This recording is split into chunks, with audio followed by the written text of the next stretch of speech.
パンデミックが過去のものとなり、世界が日常を取り戻しつつある中で、日本では少し不思議なデータが報告されてるんですよね。はい。多くの国で超過死亡、つまり予測を上回る死者の数が減ってきているのに、なぜか日本では高い水準で推移し続けていると。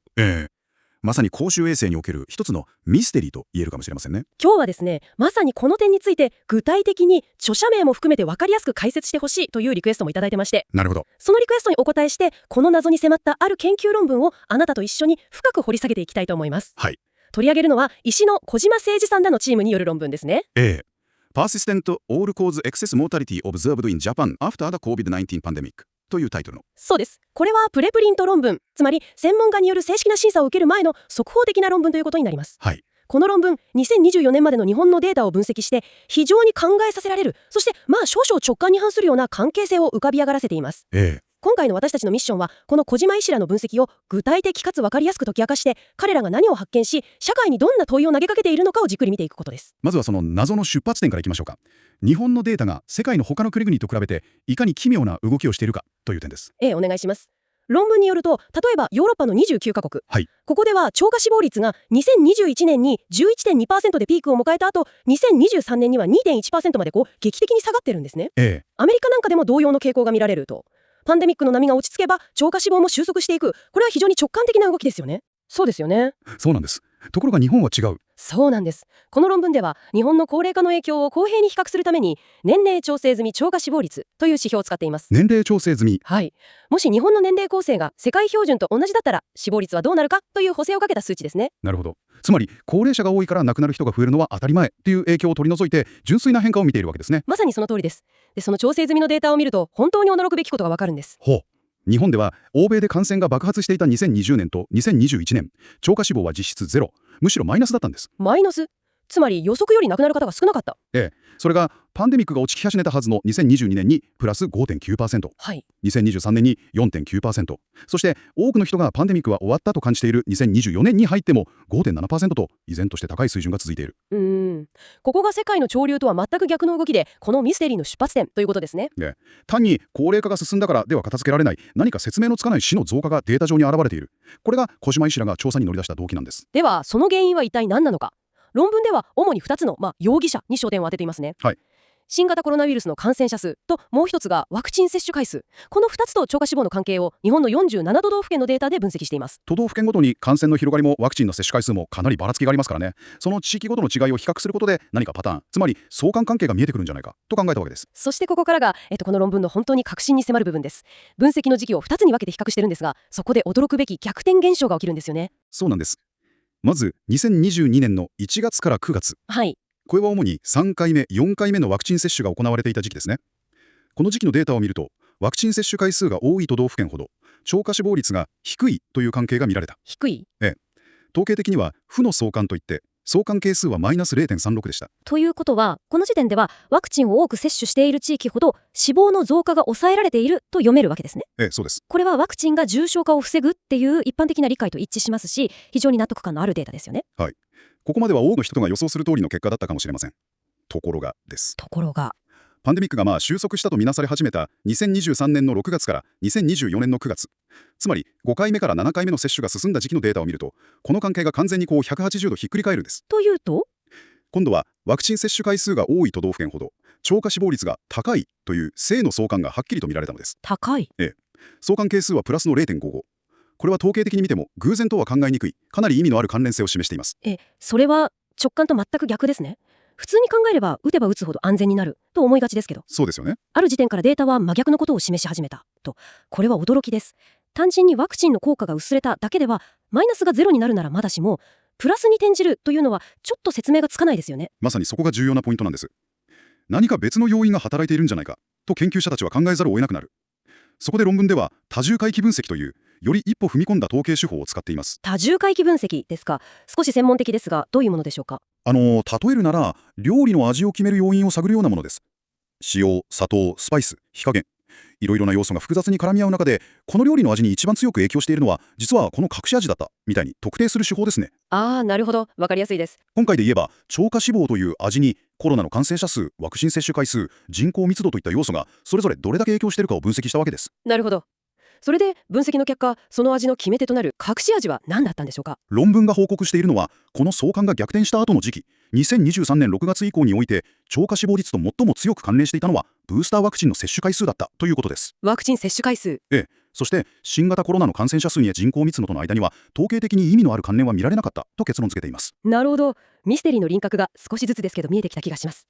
では次の手がかりとして超過死亡の内訳、つまりどんな死因が増えたのかを見ていきましょう。これもまた私たちの思い込みを上すような意外な結果が示されています。そうなんですよね。超過死亡と聞くと多くの人は心筋梗塞とか脳卒中とか心臓や血管系の病気が増えてるんじゃないかと想像しがちじゃないですか。はい、思いますね。ところがデータが示していたのは全く違う姿でした。2020年から2024年にかけて日本で特に顕著に増加したのは老衰、誤嚥性肺炎、そして不詳の死因の3つだったんです。その増え方が具体的な数字を見ると驚きますよね。2020年と比較して2024年には老衰による死亡が 56% 増、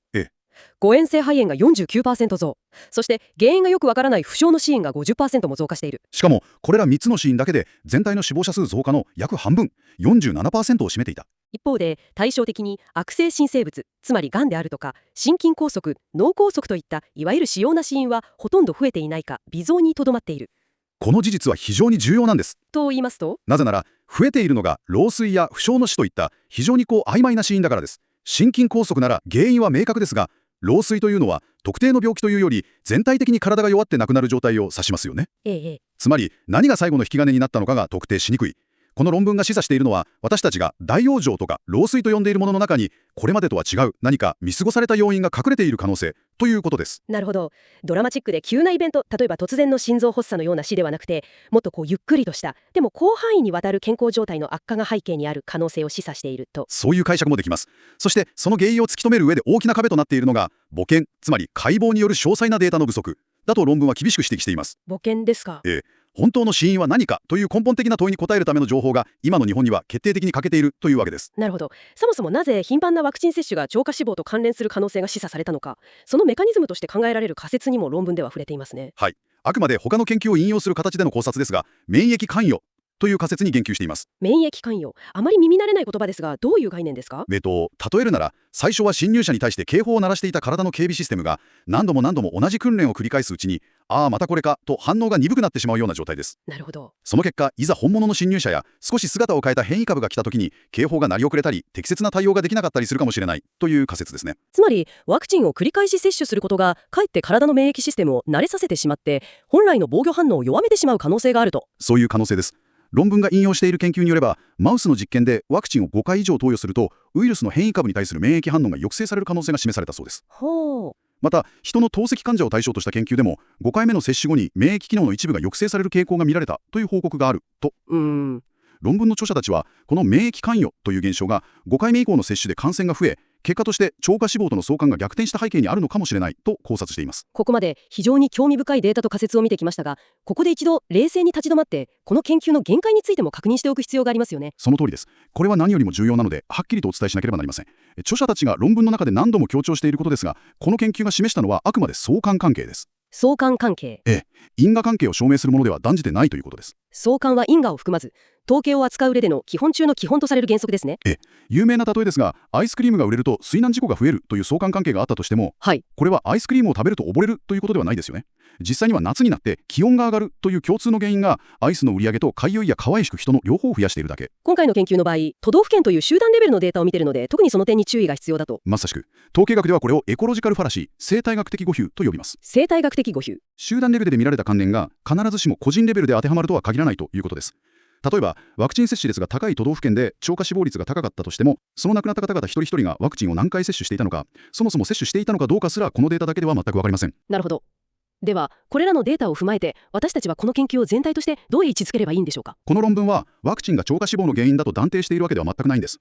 そうではなくて、超過死亡と複数回のワクチン接種の間に説明が必要な奇妙な関連が見られる。これは公衆衛生上の重要な安全シグナルとしてさらなる詳細な調査を必要とするのではないかと。なるほど。科学的なデータに基づいて静かに警鐘を鳴らしているこの冷静な視点が科学的な議論では不可欠です。なるほど。今日は小島誠二医師らの論文をもとに日本の継続的な超過死亡というミステリーを追ってきました。パンデミック後に欧米とは違って減少しない超過死亡、そしてワクチン接種回数との間に見られた相関の逆転、本当に考えさせられる内容でした。この論文が私たちに突きつけている問いは結局こういうことだと思うんです。データがこれまでの常識では説明できないパターンを示している。それに対して私たちは目をそらさず真摯に向き合い、原因を究明しようとしているだろうかと。特にこの論文が書かれた時点でも、日本が世界的に見ても高いレベルで高齢者へのワクチン接種を推奨し続けていた現実を考えると、その問いは一層重みを増しますよね。論文の最後の方でドイツでの同様の研究にも触れられていましたね。ありましたね。ドイツでも後の時期になるとワクチン接種率と超過死亡の間に正の相関が見られたと。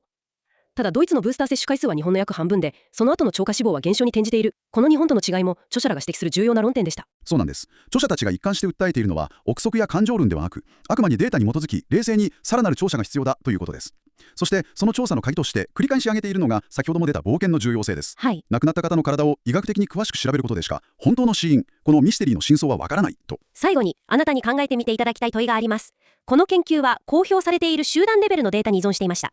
著者らが指摘するように、もし因果関係を解明する真の鍵が個人レベルの詳細なデータ、特に冒険にあるのだとしたら、そのデータを社会として集め分析するためには一体何が必要なんでしょうか。医学的な課題、社会的な合意形成、あるいは制度的な壁があるとしたら、それは何なのか。今回のテーマに限らず、未来の公衆衛生の在り方を考える上で、あなたならどう考えますか？どうも。複雑な問題もこうやって一つずつ見ていけばその本質が見えてくるはずです。さて今日は日本の超過死亡をめぐるちょっと気になる謎について皆さんと一緒に考えていきたいと思います。世界の多くの国では死亡率がパンデミック前の水準にだんだん戻りつつありますよね。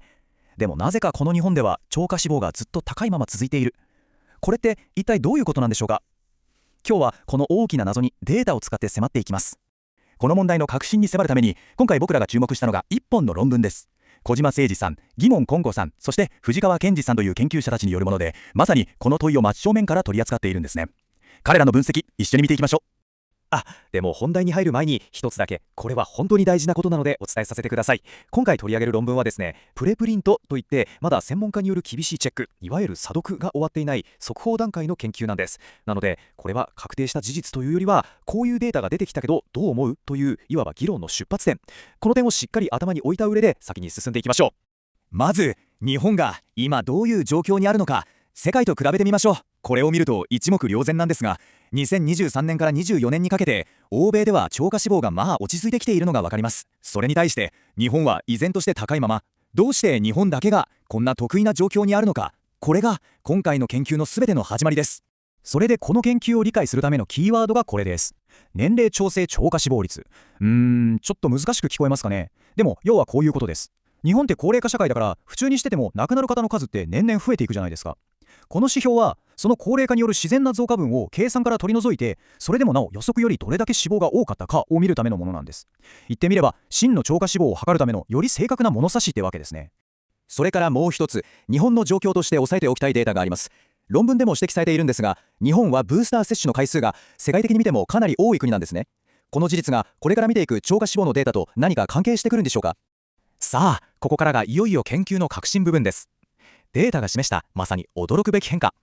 一体何が起こっていたんでしょうか。研究者たちがまず分析したのはパンデミックの真っ只中にあった2022年のデータです。この時超過死亡率とブースター接種の回数の間にはある関係が見られたんですね。それが負の相関というものです。簡単に言うと、この時期はブースター接種をたくさん打った都道府県ほど年齢調整超過死亡率が低くなる傾向にあったということです。これは当時多くの人が期待していた通りの結果だったかもしれないです。ところがです、パンデミックが公式に終わった後の期間、2023年の6月以降のデータを見ると、信じられないことにこの関係が完全にひっくり返ってしまったんです。今度は真逆の正の相関が見られるようになった。つまりですね、関係が180度変わっちゃったんですよ。パンデミック後の期間になると、ブースター接種の回数が多い都道府県ほど超過死亡率が逆に高くなるという傾向が示されたんです。これは一体どういうことなんでしょうか。この奇妙な逆転現象を受けて研究者たちはさらに分析を進めました。超過死亡の原因としては、ブースター接種以外にもコロナの感染状況とか人口密度とか他の要因ももちろん考えられますよね。じゃあ一体どの要因がこの超過死亡と一番強く結びついていたんでしょうか。そしてその分析結果がこちらです。これは多重回帰分析っていう統計手法で、いろいろな要因を天秤にかけてどれが本当に影響しているかを調べるものだと思ってください。で、驚くべきことにこの分析によると、コロナの感染者数とか人口密度っていうのは超過死亡と統計的に意味のある関連は見られなかった。論文が報告しているのはパンデミック後の超過死亡率と関連が見られたのはただ一つ、ブースター接種回数だけだったということなんです。そしてこれが著者たち自身の言葉による非常に重い結論です。本研究の知見は頻繁な COVID-19 ワクチン接種の負の側面に強く注意を喚起するものである。自分たちのデータが示す相関関係から彼らははっきりと警鐘を鳴らしているわけです。